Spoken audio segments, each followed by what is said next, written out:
In this video, I'll give a brief demonstration on how my autonomous coding tool works, which is just a single command to start everything up.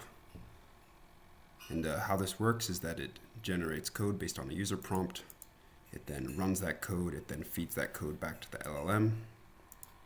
And if there's an error, the LLM fixes it. Otherwise, it completes the workflow. So this is just an example here I had ready. Write a script named main.py that performs linear regression on a CSV file. Create a second file that generates a synthetic CSV file to be used with main.py. I usually just go with no errors in output for the test conditions if I can't think of anything more specific. Run this workflow.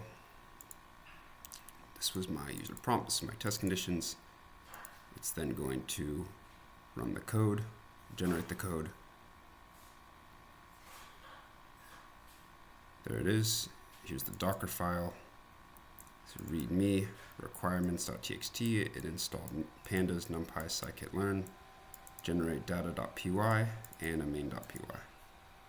It's then going to run this code.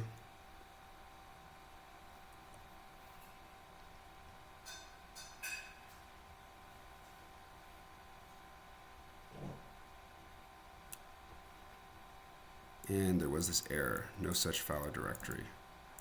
So now what it's going to do is, since there was that error, that gets fed back to the LLM, and then it's going to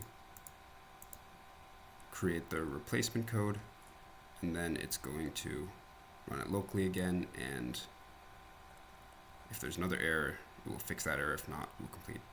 Anyway, it already completed here, so here's what it returned to fix this error. It then ran it locally. Oh, here it is. Coefficient, the slope, and the intercept. So it generated the synthetic CSV file. It then used that CSV file on our main script here, and this was the results of the linear regression. And since there was no errors and it outputted what we expected, the LLM returned true. This completed the workflow. This is also visible. Everything gets saved locally. Here, today, this is the latest one. So here's my generate data.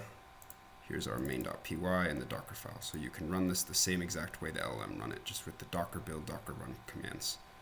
And that's pretty much it. There's a lot more exciting stuff and a lot more exciting things that are coming up in the future, but this is just a brief demonstration, so I'll end it here.